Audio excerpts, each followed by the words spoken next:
नमस्कार बच्चों, कैसे आप सब? उम्मीद है अच्छे से होंगे। चलिए आज की क्लास शुरू करते हैं।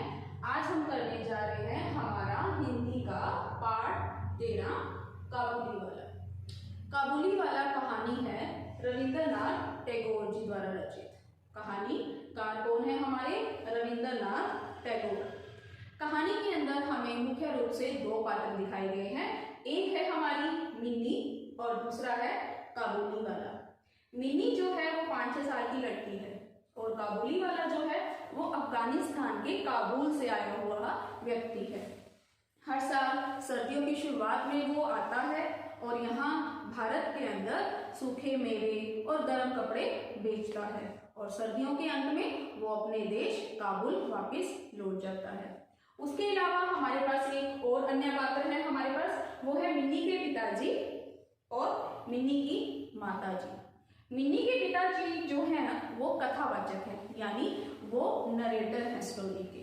वो कहानी हमें कह रहे हैं किस प्रकार है। चलिए शुरू करते हैं कहानी। जब शुरुआत होती है उसमें क्या होता है, मिन्नी जो है अपने पिताजी के कमरे में खेल रही होती है।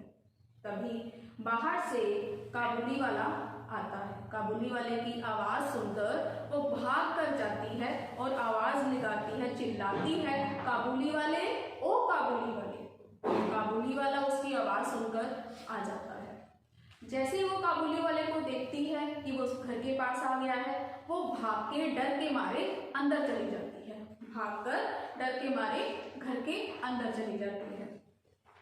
लेखक यानी जो मिन्नी के पिताजी हैं वो उससे लेते हैं, कुछ सूखे मेवे खरीदते हैं और फिर उसके बाद मिन्नी को बुलाते हैं ताकि उसके मन से डर निकल जाए। मिन्नी के मन में ये बात घर कर गई थी कि जो काबुली वाला होता है, अगर उसकी झोली को खोलकर देखोगे तो उसके अंदर 2-3 बच्चे मिल ही जाएंगे। उसे डर था कि काबुली वाला कहीं उसे ही ना पकड़कर ले जाए, इसलिए वो डर के मारे अंदर चली गई थी। पिताजी चाहते थे कि उसका डर निकल जाए, इसलिए उन्होंने मिन्नी को बुलाया और काबुली वाले के साथ बात करवाई।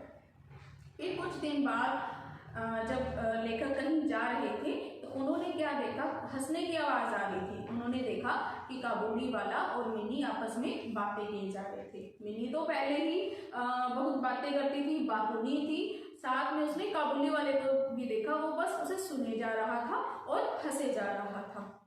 ये सिलसिला यूं ही चलता रहा। जब उसने देखा, लेखक ने देखा कि मिन्नी की जो झोली थी वो सूखे मेवों से भरी हुई थी, इसलिए उसने क्या किया, एक अठन्नी काबुली वाले को दे दी और उसे ये बोला कि दोबारा से मिन्नी को ये इतने मेवे मत देना। काबुली वाला जाते हुए वो अठन्नी मिन्नी की झोली में डाल गया।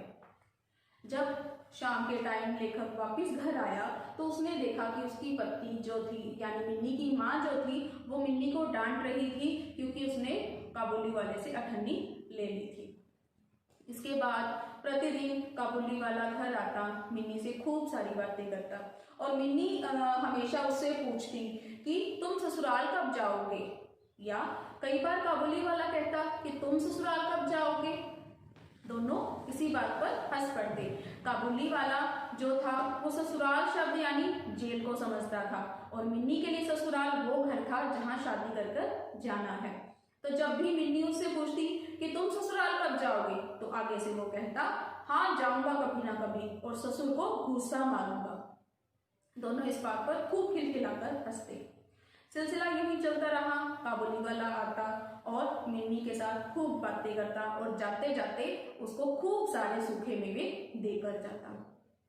एक बार सुबह के समय बाहर बहुत शोर था। लेखक घर के बाहर आकर देखता है तो बहुत रश होता है, बहुत भीड़ होती है।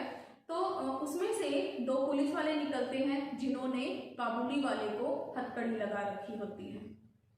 हथकड़ी क्यों लगी है उसके बारे में पता चलता है। कुछ रहमत यानी कि काबुली वाला उसके मुंह से सुनता है और कुछ सिपाही कह रहे होते हैं और कुछ पड़ोसी बता रहे होते हैं कि रहमत यानी काबुली वाले ने एक आदमी को छुरा मार दिया। क्यों मार दिया? क्योंकि उसने उसके बचे हुए पैसे नहीं दिए थे। पड़ोस में रहने वाले एक व्यक्ति ने काबुली वाले से एक चद्दर खरीदी थी जिसके कुछ पैसे अभी बकाया थे। जब काबुली वाले ने उससे पैसे मांगे तो उसने देने से इनकार कर दिया। इसी बात पे बहस हो गई और गुस्से में आकर काबुली वाले ने उसे छुरा मार दिया। अब पुलिस वाले उसको पकड़कर ले जा रहे थे। शोर सुनकर मिन्नी भी बाहर आ गई। जैसे ही मिन्नी को काबुली वाले ने देखा तो उसके चेहरे पर मुस्कुराहट आ गई और मिन्नी उससे पूछने लगी मजाक में, काबुली वाले ससुराल कब जाएगा? आगे से काबुली वाला कहता, देख मैं तो वहीं जा रहा हूँ। काबुली वाले को 8 साल की सजा हो गई। समय बीतता चला गया। 8 साल जब बीते तो मिन्नी काफी बड़ी हो चुकी थी। आज के दिन उसकी शादी थी। इधर काबुली वाले के 8 साल जब पूरे हुए तो काबुली वाला जेल से छूटकर सीधा मिन्नी के घर आ गया। मिन्नी का घर सजा हुआ था, बहुत चहल पहल थी वहाँ। काबुली वाला जब मिन्नी के पिता से मिला तो पहले तो मिन्नी के पिता उसे पहचान नहीं पाए, परंतु फिर जब उन्हें पहचाना तो आदर से उसको बिठाया, पूछा हालचाल पूछा।